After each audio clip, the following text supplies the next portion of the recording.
Oi, gente, bom dia, boa tarde, boa noite, depende da hora que você estiver vendo esse vídeo. Hoje é dia 14 de abril de 2024, domingo, né? Hoje, sim, eu quero agradecer, continuar agradecendo a todos vocês por estar vendo o nosso vídeo, por compartilhar o vídeo principalmente, né? Aumentando o nosso número de visualizações, ao mesmo tempo nos dando feedback, olha, gostei disso, legal, foi bom, ou sugerindo outros assuntos. Então, assim, eu quero agradecer muito, muito, do fundo do coração, muito obrigado, tá? Por vocês que nós vemos aqui toda semana. Às vezes dou uma falhadinha, né? Porque, como é uma coisa que eu faço muito no intuitivo, muito no mais para. Enfim, conforme pedem, eu vou fazendo. Então, de qualquer forma, muito obrigado mesmo, tá, gente? E vamos continuar. Hoje eu tenho um assunto que eu acho que talvez é uma curiosidade de muita gente, mas que sim, para mim, com 55 anos de espiritualismo, espiritualidade, umbanda, candomblé, kardecismo, né? Parecia algo comum até que alguém te pergunte, né? Até que alguém te coloque em xeque e você fala, rapaz, eu não tinha pensado dessa forma, ou eu não tinha pensado nisso. Então é muito importante que a gente, de vez em quando, pare, coloque algumas coisas para pensar, coloque algumas coisas para, será que essa é verdade mesmo? Será que isso realmente é o que parece ser? Né? Muitas pessoas, por exemplo, quando eu coloquei no último vídeo nosso, nós falamos sobre seres universais, porque eu acredito, esse negócio só, extraterrestre, não, eu acho que todos nós somos extraterrestres, ninguém nasceu na Terra, tá? Nós, para mim, todo mundo veio de fora, então todos nós somos extraterrestres, então seres universais, porque o mundo, o planeta, o cosmo é universal. Tá? Então, mais nesse sentido, não tenho nada contra extraterrestres, muito pelo contrário, eu acho que todos somos extraterrestres. Mas o assunto hoje é um pouco diferente, né? Essa semana, uma pessoa, uma amiga minha, me perguntou assim, francamente, eu até, como eu disse para você, levei um susto. Ela disse, macumba pega? Eu automaticamente disse, é claro que pega, né? Aí ela perguntou de novo, mas por que pega? Tá? Bom, aí a coisa fica um pouco mais complicada para se responder, tá? Então, até mesmo para responder isso para vocês, eu vou dizer o que eu coloquei para ela. Na verdade, esse termo macumba é um termo muito pejorativo, né? É um termo diminutivo, é um termo, enfim, que quer criar um pensamento hoje, né, de coisa ruim, de feitiçaria, de coisa mal feita. Mas ele surgiu na época colonial no Brasil, por quê? Porque havia uma árvore muito frondosa no Brasil chamada macumba, tá? E os negros, na época que não tinha como fazer instrumentos musicais, né? Eles pegaram dessa árvore e fizeram um instrumento musical, tá? E desse instrumento, junto com tambores, no culto que eles faziam aos ancestrais, no culto que eles faziam aos orixás, eles tocavam esse instrumento, né? Que posteriormente ficou conhecido como reco-reco. Tá? Então, como tinha 4 ou 5 pessoas que tocavam instrumentos feitos da árvore, chamada macumba, então as pessoas derivaram aquelas pessoas de macumbeiros, o que toca macumba. Tá? O que toca, o que trabalha com a macumba. Então, a partir desse momento, então o macumbeiro é aquele que tocava também nos rituais afros brasileiros, o reco-reco. Né? E por isso, então, se transformou a macumba. Hoje é dia de macumba, então, hoje é dia de tocar o reco-reco, hoje é dia de som, hoje é dia de trabalho, hoje é dia de confraternização, tá? Então, lembrando que tudo para o africano, tanto que até hoje na tradição iorubá, na tradição afro, a música é muito importante. A música ela traz muito axé, ela traz muita força, ela traz vitalidade, ela traz energia. Então, tocar instrumentos, tocar tambor, tocar tudo isso é importante para o culto afro. Tá? É uma forma de você sintonizar-se, você sincronizar com a natureza. Tá? Bom, com o passar do tempo, né, além como eram tocadas esse instrumento junto com o tambor, né, os macumbeiros então tocavam junto com os outros, com babalorixás, enfim, e também havia as entregas, havia os despachos, né? Aí no século XIX, século XX, a Umbanda não, vamos dizer assim, o candomblé, a magia dos afrodescendentes se uniram com a feitiçaria europeia, tá? Então a feitiçaria que havia na Europa nos séculos coloniais, né, também, da Idade Média, né? Então ela se une, né, à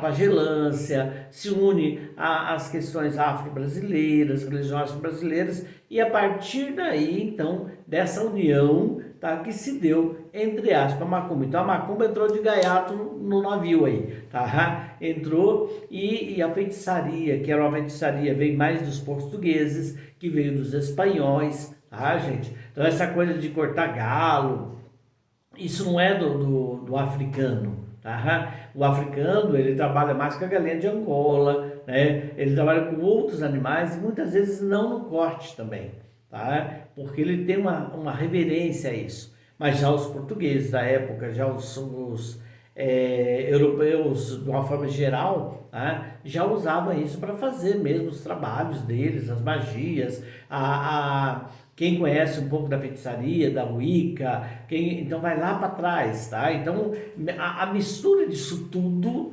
tá, deu no que hoje o pensamento deturpado, porque eu acho que não é um pensamento correto, tá? Quem mistura tudo isso com a tradição afro-brasileira, quem mistura tudo isso com a Umbanda, quem mistura tudo isso com o Candomblé, quem mistura tudo isso com a Quimbanda, tá? Por quê? Porque são raízes diferentes. A feitiçaria, ela tem uma raiz diferente da macumba, ela tem uma raiz diferente do candomblé, da umbanda, do kardecê, tudo diferente, tá? Mas infelizmente o olhar do europeu, o olhar das pessoas do século XX, né, 1900 e pouco, é que voltou para essa coisa de que tudo aquilo era mal, tudo aquilo era do campo.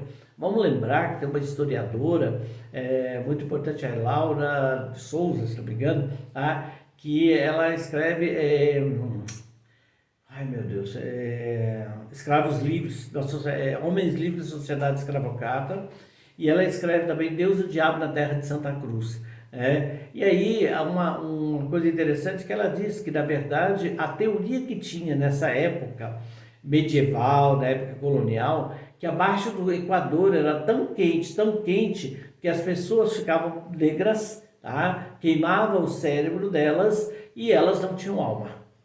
Então, você imagina, então era essa mentalidade que impregnou o nosso século XV, XVI, XVII, melhorando no século XVIII, século XIX. Então, gente, nós estamos aí no século XXI, nós estamos ainda há pouco tempo de que realmente se entendeu uma outra cultura, há pouco tempo do momento que se entendeu, que se procura compreender as raízes dessa cultura. Vamos lembrar o que foi feito já que a Espanha fez com Montezuma, com o pessoal da América Central, né, os Incas, os Maias, né? Civilizações todas foram dizimadas. No Brasil teve milhões de índios que foram mortos, foram toda uma cultura dizimada. Negros eram tirados de seus lugares diversos e colocados numa só, como se fosse todo mundo igual. Tá? Então, e a partir daí se dividiam famílias, morriam. Então, é um período em que o valor à espiritualidade, o valor à religiosidade, o valor ao temor a Deus era muito diferente. Tá? Se matava muito em nome de Deus, se tentava conquistar em nome de Deus. Então a macumba é isso. Então eu só gostaria de tirar esse um pouco para vocês poderem entender que muitas vezes a gente se prende a conceitos e preconceitos sem saber exatamente do que nós estamos falando. Tá? Então é importante para a gente mudar. Aí eu vou então nos trabalhos espirituais. Tá. Então, por que eu acredito que os trabalhos espirituais pegam? Tá? Porque assim, primeiro que eu tenho várias comprovações, dos meus 50 anos de trabalho, Várias comprovações, várias coisas que foram feitas, foram desamarradas, amarradas, várias pessoas que saíram, melhoraram de vida, que tiveram prosperidade, várias pessoas que se curaram, tá? Então, assim, a diferença é que as pessoas acreditam que os trabalhos, eles têm que ser feitos só a desejo do consulente, a desejo de quem procura. Não. Normalmente os trabalhos de Umbanda, normalmente os trabalhos de Candomblé, eles são voltados ao orixá. Tá? Então é uma oferenda que você faz ao teu orixá ou ao orixá que pede, tá? Para poder a partir daí conectar, harmonizar as energias. Por quê? Tá? Porque é um trabalho antigo, tá? Já vem da ancestralidade, é como se fosse um agradecimento. Você faz uma reverência, você entrega ao teu orixá para fazer um pedido a ele, aquilo que realmente pertence a ele. Tá? Então vamos dar um exemplo. A Oxum, por exemplo, a gente entrega o prato com ovo, dendê, fradinho, mel. Então há todo um prato que é feito, toda uma entrega que é feita, tá? Onde você está pedindo o auxílio àquela entidade, é um agrado, isso. É um regalo, né? É um agrado, é um regalo, onde você diz, olha minha mãe, eu estou precisando da tua ajuda nisso, nisso, nisso. Então, na verdade, não é uma, como é que eu vou dizer assim? Não é uma oferenda, não é que a entidade precisa daquilo, porque senão ela não vai fazer, não. Tá? Aquilo é você que está dedicando, é você que está pedindo, então é você que está entregando. Tá? Então é importante, por quê? Porque a partir daí, você pode, então, todos nós, você imagina, todos nós temos mais de 21 tipos de orixás, então cada orixá trabalha numa frequência, cada orixá tem uma necessidade,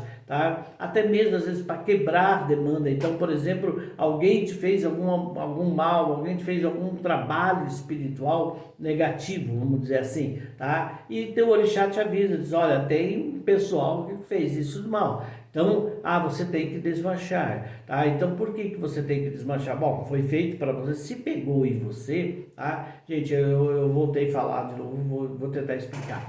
Quando a gente fala a palavra pegou o trabalho, imagine o seguinte, alguém manda uma carta, tá? Vamos colocar uma coisa assim, manda uma carta para um determinado endereço, tá? Esse endereço, o carteiro não sabe direito onde é, mas a carta fica no correio, tá? Antigamente a gente ia até o correio para ver se tinha carta pra gente, se tinha encomenda, né? Então chega na tua carta um aviso, olha, tem uma encomenda no correio, tá? Então você pode buscar, você pode não buscar, você não faço ideia nem de quem é, eu não estou esperando nada, não vou lá buscar. Então é como se o trabalho ele ficasse parado esperando. No momento em que você tem uma fraqueza, no momento em que você tem alguma coisa negativa, no momento em que você abre, né, o teu espaço áurico, o teu espaço energético, aí é onde o trabalho atua. De qualquer forma, tá? Se você pede o bem, a prosperidade, a energia, você pede para saúde, enfim, então o trabalho atua de uma forma positiva. Se você deseja o mal, quer o mal, o trabalho atua de uma forma negativa, tá? Mesmo contra terceiros. Por quê? Porque ele só vai atuar no outro, tá, gente? Se o outro tiver aberto, se o outro tiver também com a guarda dele baixada, se ele também tiver o merecimento. É uma das coisas que as entidades sempre nos colocam. Não adianta você tentar fazer, eu vou fazer uma amarração, mas uma amarração de quem você não merece, de quem não está no teu karma, de quem você não tem, que não tem nada contra você, que nunca fez nada de mal para você. Você pode tentar amarrar, que vai amarrar o boi na sombra. Tá? Por que não vai acontecer? Não porque você não fez um trabalho direito, tá? Mas porque não tem merecimento, porque a outra pessoa não tem nenhum débito com você, ela não tem nada para ser resolvido com você. Tá? Então muitas vezes as pessoas vêm falar comigo, eu quero fazer esse trabalho, eu digo, olha, não faça esse trabalho porque não vai valer a pena. Faça um trabalho para melhorar a tua vida, faça um trabalho para se proteger, faça um trabalho para você ter prosperidade, faça um trabalho para quebrar qualquer coisa que possa vir em cima de você, não importa quem mande. Tá? Então, nesse sentido, o trabalho vale a pena. Tá? Então, existe, gente, de trabalho, desde uma vela que você acende, tá? A uma oração que você faz numa igreja, até um boi que você entrega na encruzilhada, tá? Cada trabalho tem uma finalidade. Cada pai de santo, cada mãe de santo, cada pessoa trabalha de um jeito, tá? Mas uma coisa é certa, tá? Tome muito cuidado com quem você vai fazer trabalho, porque muitas vezes a pessoa não faz a mínima ideia do que ela está fazendo, para quem ela está fazendo. E aí você está mexendo num campo muito sério, tá? Porque o campo espiritual, ele é um campo em que ele rodeia a gente, ele permeia você o dia inteiro, tá? Então, se você não sabe com quem está mexendo, eles sabem com quem estão mexendo. Ah, então, quando você for fazer um pedido a um pai de santo, a um orixá, se for uma pessoa dessas que está no poste, né? Traga o amor em 5 dias, traga não sei o que e tal. Muito cuidado, porque na verdade, infelizmente, tá? Em todas as religiões, em todos os setores da vida, tá? Nós temos os oportunistas, tá? Aqueles que prometem, mas não sabem nem o que faz. Tá? Você vê, tem pessoas que não têm curso de medicina e exercem medicina, tá? Então tem pessoas que não têm preparo espiritual e tentam exercer o serviço espiritual. Aí você fica pagando 10 anos, 15 anos, 20 anos, não tem resultado nenhum, tá? Isso não quer dizer que todo o trabalho que o pai de santo certo, que a pessoa que conhece, que tenha, vai dar o resultado que você quer, tá? Muitas vezes vai dar o resultado que você precisa, vai dar o resultado que você naquele momento precisa para poder segurar a tua vida. Então temos que tomar cuidado, porque muitas vezes a gente fala assim, eu vou fazer um trabalho para poder, sei lá, afastar isso ou fazer aquilo, e de repente a coisa piora, né? Mas piora por quê? Porque às vezes tem que purgar, tem que sair todo o furúnculo, tá? Para poder ser exprimido. Então tem que tomar muito cuidado, porque eu vejo muitas pessoas se decepcionam. Eu fiz trabalho, eu acendi vela, eu fiz um monte de coisa e minha vida não mudou. Tá, o que você fez além disso para a tua vida mudar? Qual foi as coisas que você tomou? Qual foi a mudança que você fez? Porque não adianta a gente querer que a vida mude fazendo as mesmas coisas. Nós temos que fazer coisas diferentes. Então, quando você busca um trabalho espiritual, você também tem que buscar uma mudança interna. Você também tem que buscar uma vontade realmente de querer mudar. Tá? Porque o trabalho, assim como as cartas, como os búzios, eles são um meio de se fazer as coisas, são um meio de se atingir um fim, mas não é o fim. Então, a união de você, a união da crença, a união do trabalho, a união de se fazer, você soma as possibilidades e as probabilidades de dar certo. Então, você aumenta esse número de dar certo. Então, na verdade, as pessoas que às vezes se decepcionam, se frustram, tem que tomar cuidado, porque muitas vezes essa decepção é sua. O trabalho, de alguma forma, ele fez efeito, ele fez o que ele tinha que atingir, mas às vezes não é exatamente o que a gente quer, não é exatamente o que eu queria para mim, mas era o que eu precisava para mim. Então, se normalmente você joga um búzio, normalmente alguém diz, olha, você tem que fazer um trabalho, leve isso um pouco a sério, mas olha para mim a pessoa, olha a fonte que está te recebendo, porque infelizmente eu às vezes recebo aqui no meu consultório muitas pessoas que vêm desesperadas, fulano falou que se eu não fizer trabalho, minha família vai morrer, eu vou bater o carro, eu vou tacar fogo na casa. Isso me dá uma raiva. Porque são pessoas que na verdade estão se utilizando de um momento de fragilidade para tentar criar uma coisa de medo, Mas isso a gente tem que ver, que nós vemos em todos os campos, Você vê hoje ministros do Supremo querendo criar medo, você vê delegados querendo criar medo, você vê pessoas que você passa na rua querendo criar medo. Então, na verdade, assim, o medo é uma arma onde tira você da racionalidade, onde você não para pensar, por quê? Por que eu tenho medo disso? Será que eu não confio em Deus? Vai me acontecer? Vou morrer? Porque se eu tiver que morrer, independente do trabalho, eu vou morrer mesmo.